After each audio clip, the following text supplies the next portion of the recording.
Hey guys, I hope you're hungry. Welcome back to War Stories here on the Fluency channel. My name is Jericho. Today I am joined by HolyDiver and TheIceMann. Hello. And we are going to talk about our very first impressions of the Nintendo Switch. So we are recording this on Friday. I picked up my Nintendo Switch at midnight. So we have less than a day of experience with it.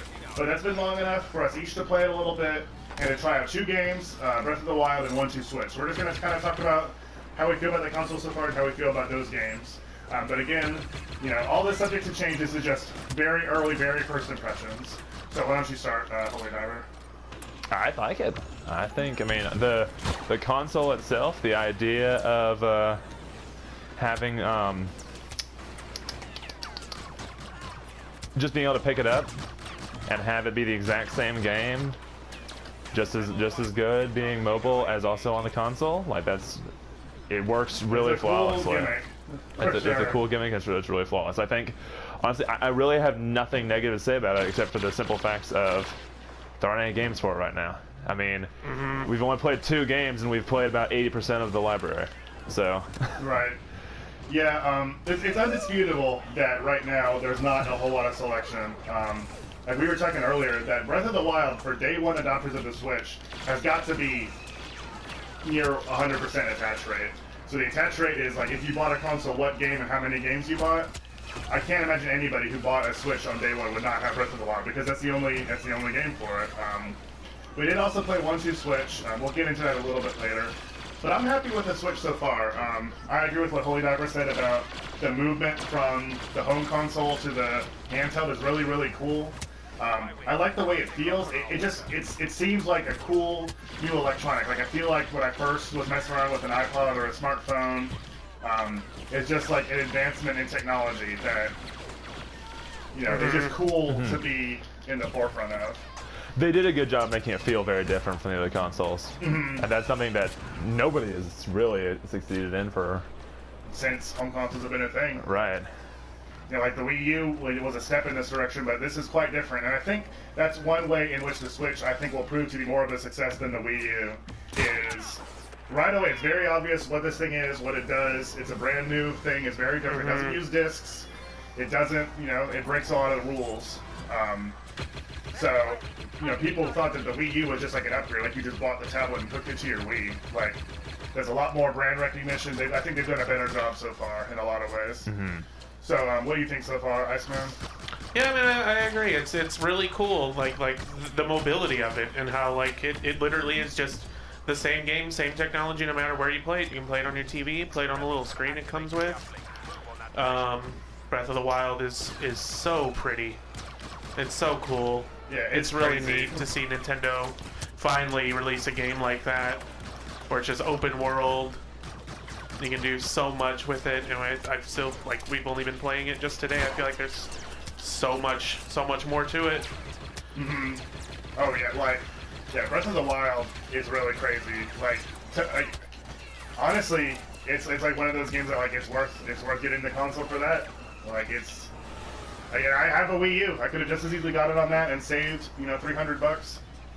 But I don't know. It's a special game, and I think it's cool that if I want to like go play it in bed, or if my wife wants the TV, or you know whatever happens, I can just keep playing it.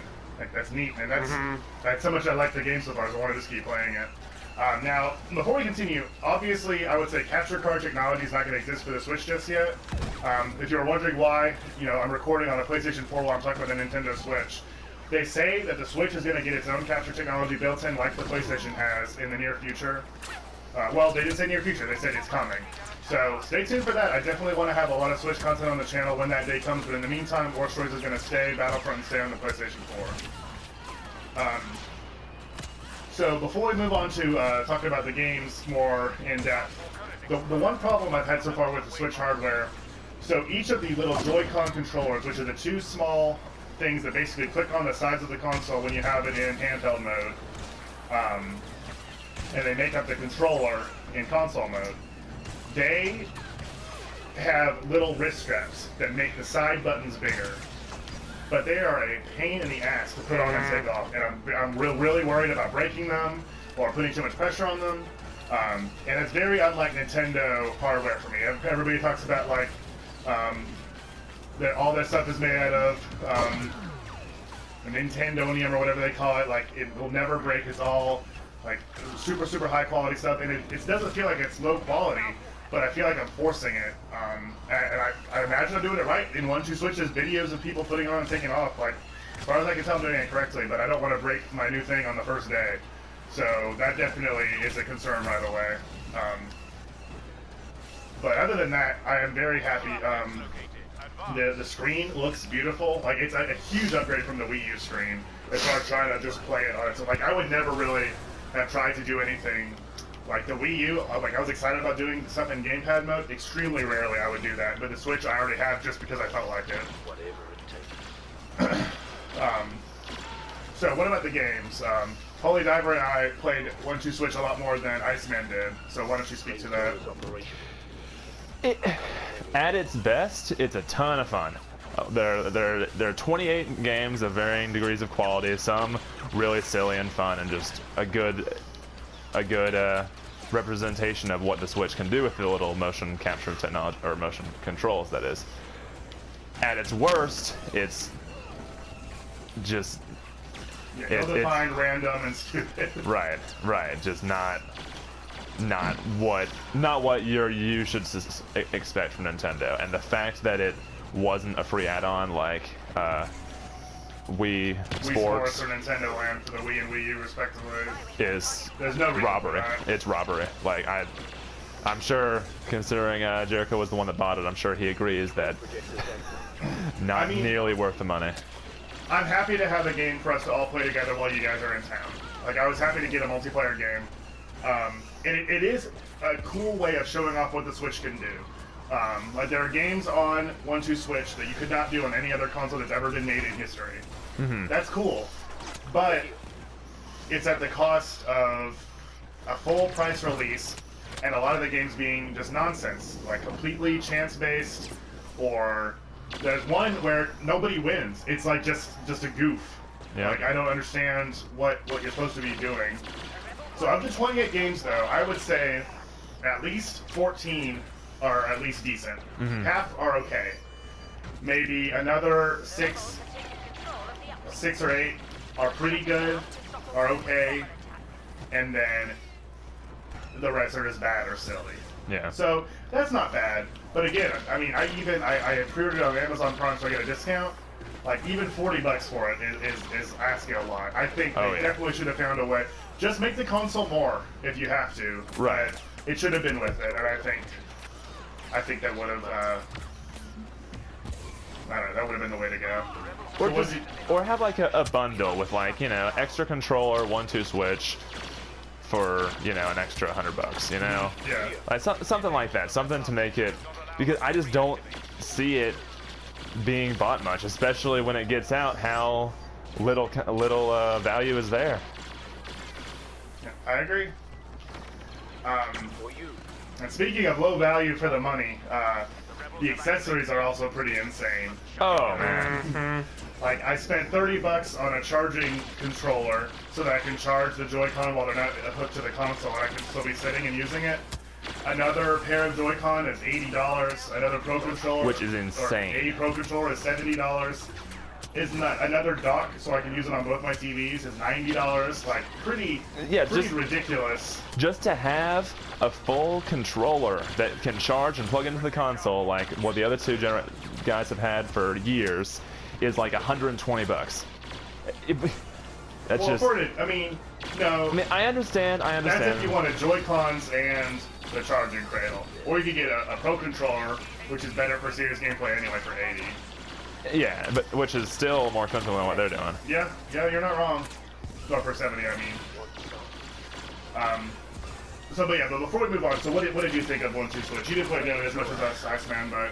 I mean, it's a fun little game, but yeah, for a full-price game that...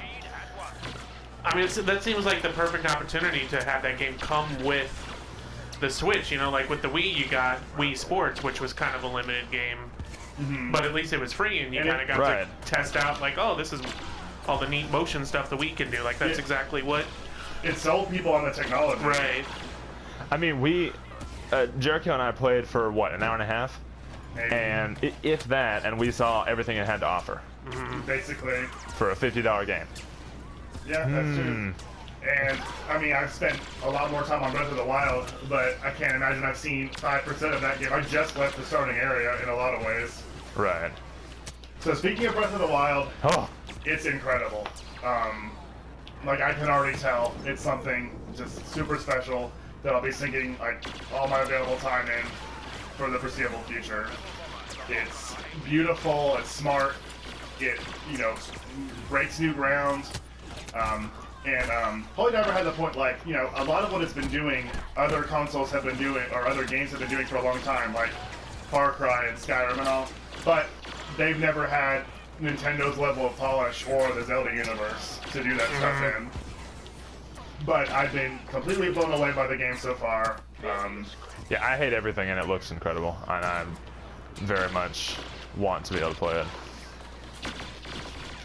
Yeah, it's just like just like wandering around. Like, it tells you, okay, you should probably head here, but do whatever you want. It's miles away. Who knows what's gonna happen to you? Like, I ran into some goats, like a hunting party. I found this random camper I wanted to talk to. I picked some mushrooms, did some cooking. It feels much more like Morrowind than like Skyrim.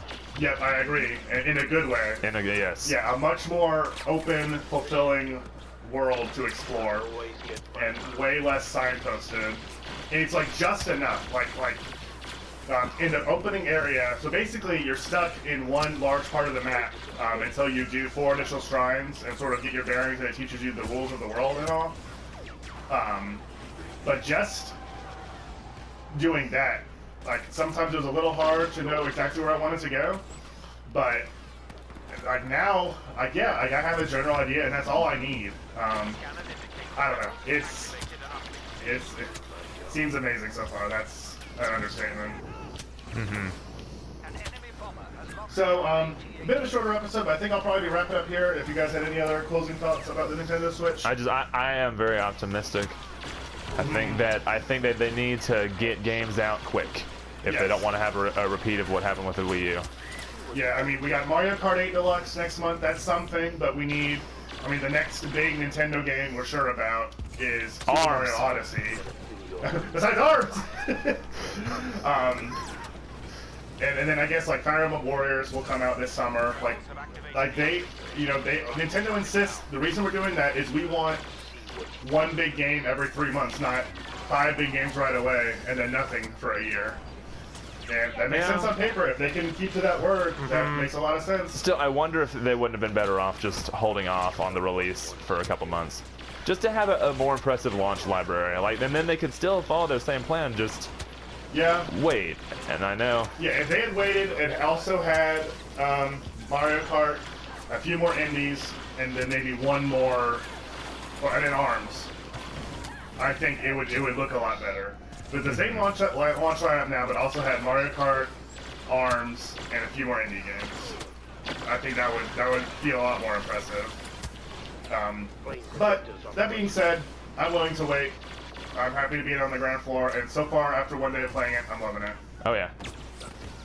So thank you guys so much for watching. Make sure you stay tuned to my channel. I think there'll definitely be another episode talking about Breath of the Wild or the Switch, as I've spent a little bit more time with it. And when and if the time ever comes that we can actually record on the Switch, I'd love to bring Switch content to the channel. Or maybe I'll try to figure something else out, use an actual video camera, or we'll see what the future might hold. As always, you can follow me on Twitter at @FullIncense with no underscore. I'll be posting some screenshots, which is all you can do with the capture technology right now. But at least it's something, just cool stuff I've seen, funny stuff I've seen. Make sure you do subscribe to the channel so you don't miss any of our upcoming content, because we have videos coming every single day. Thank you so much to HolyDiver and TheIceMann for joining us, and we'll see you guys next time. How about you? But we're full.